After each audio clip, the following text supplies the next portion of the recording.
Assalamu alaykum saboqdoshlar. Tayba darsxonamizga xush keldinglar. Biz bugun al-usul min ilmil usul degan darsimizning davomini o'qiymiz. Biz bugungi darsimizda mujmal va mubayyan haqida to'xtalamiz. Ya'ni hukmlar ichidan mujmal va mubayyan haqida to'xtalamiz. Qur'on Karimda nurg'unlagan hukmlar mujmal kelgan, ya'ni nurg'unlagan hukmlar mubayyan shaklda kelgan. Bu mujmal degan nima, mubayyan degan nima? Bizning o'zining tilida chiqib turadi. Mujmal degan shu mujmal, ya'ni izohlashga tegishli bo'lgani. Mubayyancha uchuq izohlashga tegishli bo'lmaydigini. Unda biz darsimizga bir kirib ketaylik. Bismillahirrohmanirrohim. Al-mujmal val mubayyan. Ta'riful mujmal. Mujmalning ta'rifi al-mujmal lughatan al-mubham val majmu'. Mujmal lug'at jihatda mubham, uqumsiz va majmu' ya'ni to'plangan degan ma'nosi bor, uqumsiz degan ma'nosi bor. Istilohan aytgan vaqtimizda ma yatawaqqafu fahmul murad minhu ala ghayrihi. Uningdan bo'lgan muradni tushunish boshqasiga qarashli bo'lib qolgani. Uningdan bo'lgan muradni tushunish uning boshqasiga qarashli bo'lib qolgani. Ma yatawaqqafu degan to'xtab qolgan degan gap qarashli bo'lib qolgani. Ya'ni uningdan bo'lgan muradni tushunish boshqasiga qarashli bo'lib qolgani. Imma fi ta'yinihi, ya'ni uni ya muayyanlashtirishda yoki uning sifatini bayon qilishda yoki uning miqdorini bayon qilishda uningdan bo'lgan bir muradni tushunish boshqasiga qarashli qolgan. Masalan, Alloh taolo Qur'on Karimda zakat beringlar dedi. Buni biz mujmal deymiz. Zakatni qanday beramiz, qanchalik beramiz, qanchalik nisob qilganda beramiz, izohlashga tegishlikmi, tegishli emasmi? Tegishli. Bu shunga o'xshaydi. Ham tunda misollarni berdi. Hamda biz bu yerda bunda dedik. Mujmalni uningdan bo'lgan muradni tushunish boshqasiga qarashli qilib qolgani dedik. O muradni tushunish boshqasiga qarashli qilishda, nimani muayyanlashtirishda, nimani tushunishda, ya uni muayyanlashtirishda, yoki sifatini bayon qilishda, yoki miqdorini bayon qilishda. Masalan, uni muayyanlashtirishda ehtiyojli qilib qolgani mujmal bo'lgan hukm. Alloh taolo taloq qilingan ayollar haqida val mutallaqatu yatarabbasna bi anfusihinna thalathata quru. Taloq qilingan ayollar 3 quru o'zini qanday qilsin, kutsin dedi. Quru degan qan nima?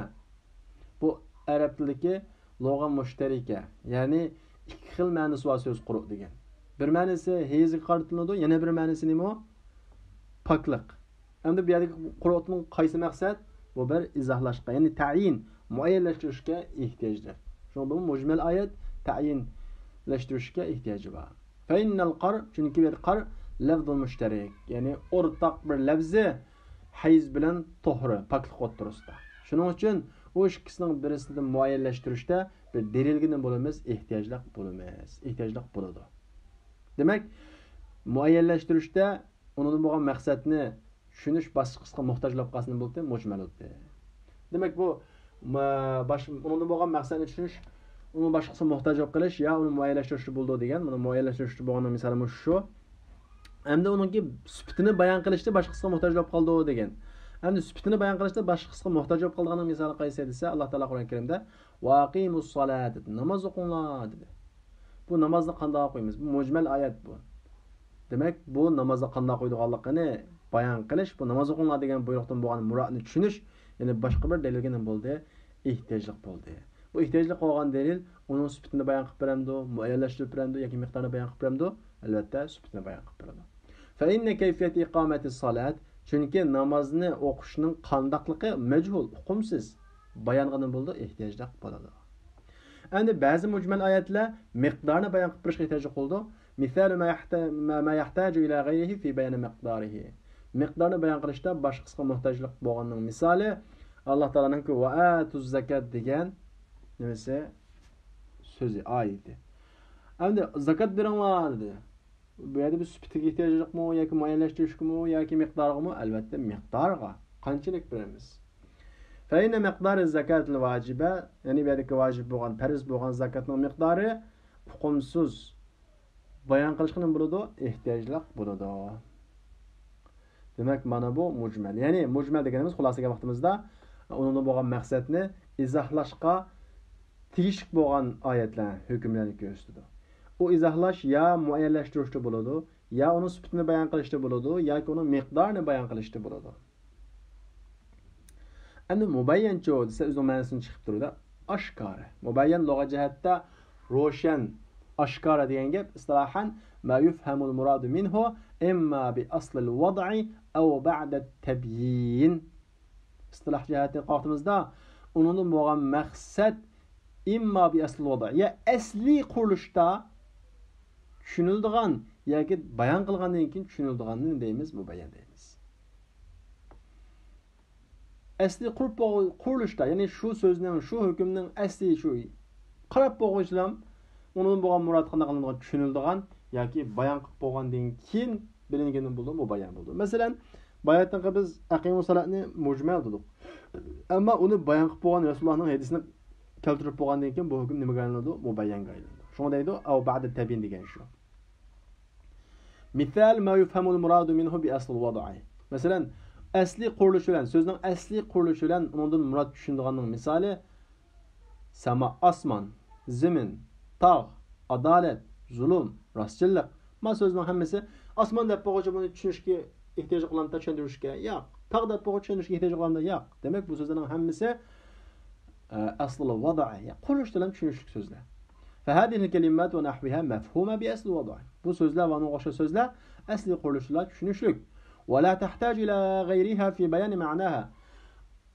Onun manasını bayan kılışta onun başkasına ihtiyaçlık bulmaydı. Bana bu ne mi? Mubayyen. Hem de ben bayatın dedim. İzahlap boğanın kin mu? O mucmel mi nime gaynıdı? Mubayyen gaynıdı.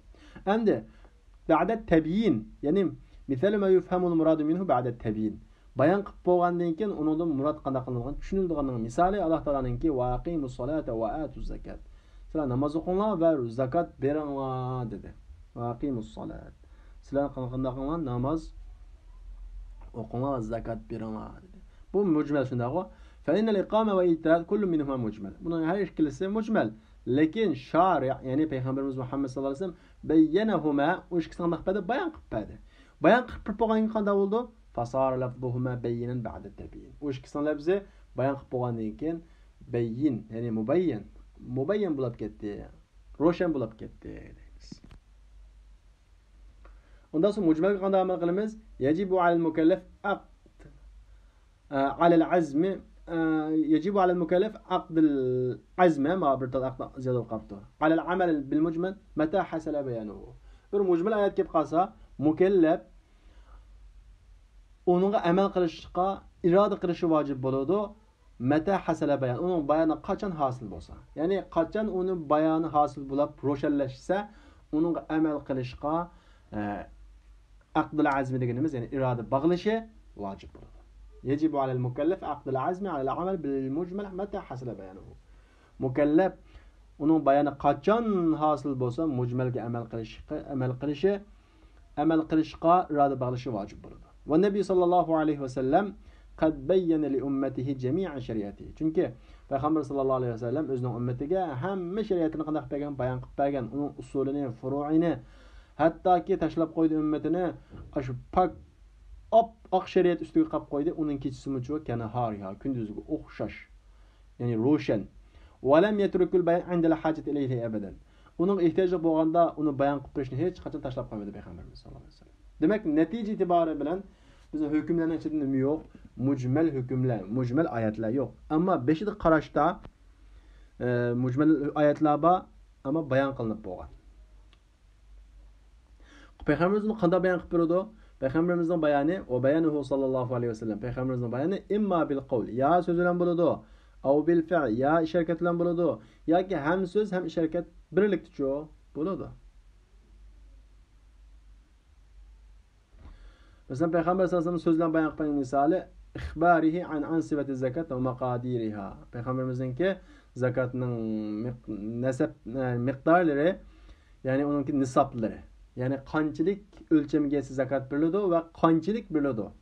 Ansibati zakat degan, ya'ni zakatning nisobi deganimiz zakat kelish o'lchami. Maqadiriha degan olishga tegishlik miqdor. Yani zakatning nisoblari va miqdorlari to'g'risidagi xabarlari Peygamberimizning so'zi orqali bayon qilingan. Masalan, fima saqatis samai al-ushru. Osmon sug'agan narsalarga ushru va dedi shunda, ama bu nimani bayon qilib berdik keldi? Bayanan li mujmal qawlihi ta'ala. Alloh taolaniki va atuz zakat, zakat beringlar degan so'zni bayon qilib kelgan. Alloh taolo zakat beringlar dedi. Unda bo'lsa, yana chiqargan narsaga qanday zakat beramiz? bu yerda bir mücmellik bor. Peygamberimiz bunu bayon qilib so'z bilan fima saqata sama ashr. Osmonda yomg'ir yog'ib so'g'an bo'lsanglar, 10ning birini o'shirga ayiraysizlar deb buni qanday qilib berdi, bayon qilib berdi so'zi orqali. Endi Peygamberimiz şerikler orqali bayon qilib bergan misoli Peygamber qiyamuhu bi af'al al-manasiki amama al-ummati bayanan limujmal qawlihi ta'ala. Allah Teala Kur'an-ı Kerim'de "Velillahi alen-nas haccul beyti" dedi şunda ama bütün kişiler Allah'ın beytini hac kılışı vacip, periz dedi. Onu qanday qildi? Peygamberimiz bunu ameli hareket bilan bayon qilib bergan. Peygamber Aleyhisselatü Vesselam'ninki ümmetinin aldıda hac faaliyetlerini qilishi bilan qanday qilib bergan, bayon qilib bergan. Qiyamuhu bi af'al manasik. Peygamber Aleyhisselam'ninki hac faaliyetlerini qilishi bilan ümmetinin aldıda bayon qilgan holida Allah Teala'nınki mücmel velillahi alen-nas degan bu sözünü bayon qilgan holda. Ondan başqa ve kezalike salatul kusuf ala sifatiha hiye fil vaqi' bayan li mujmal qawlihi sallallahu aleyhi ve sellem. Kusuf namazı hakkında Peygamber Aleyhisselam fe iza ra'aytum minha şey'an fasallu. Eğer şunda kun tutib qalsa namoz o'qinglar dedi. Va shundaqlar qanday o'qiydiganligini bu mujmal so'zni o'zi bayon qilib qanday qiladi? Peygamber Aleyhisselam ala sifatiha o'z sifati bilan ameliyatda fil vaqi' deganimiz. Va ameliyatda qanday qiladi? Bayon qiladi. Ve Peygamberimiz sallallahu aleyhi ve sellem'ninki söz ve iş hareketinden tam bayan qilib bergan misali bayanuhu keyfiyeti salat fe innehu kana bil qawl fi hadis al-muslim fi salatihi haythu qal. Peygamber aleyhissalatu vesselam'ninki namazda qanday qildiganligini ko'rsatgan bayani. Çünkü Peygamber sallallahu aleyhi ve sellem söz bilan qanday qilib bergan namozni yomon qilgan, ya'ni nachar qilgan odamninki hadisi var. Uzun bir kelgan hadis. Şu hadisda Peygamber Aleyhisselam sözüne bayon qilib degan: "İza qumta ila salat fa asbighul wudu, thumma istaqbil qiblata fakabbir." Sen namoz o'qimoqchi bo'lsang, tahoratni puxta ol, ondan keyin qiblaga oldingni qilib, qanday qilib Allohu akbar deb takbir o'qib namoz boshla.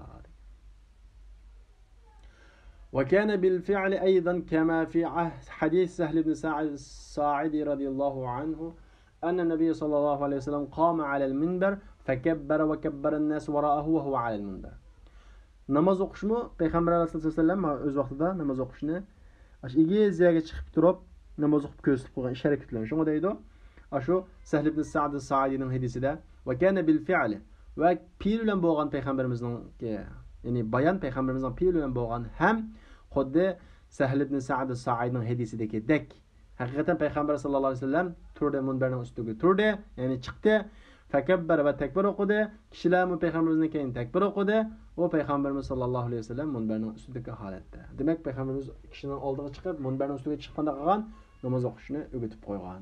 Bu Peygamber alayhisallamningki aqimus solat degan Alloh taolaning mujmal so'zni bayon qilib berishi. Ya'ni Peygamberimizningki Allohning so'zini qanday qilib berishi, fe'l bilan bayon qilib berishi. Va fihi uning o hadisda thumma aqbala alan-nas. Ondan keyin kishilarga yuzlanib va qol va dedi: "İnnema fa'altu hada lita'tammu bih va litu'allimu salati."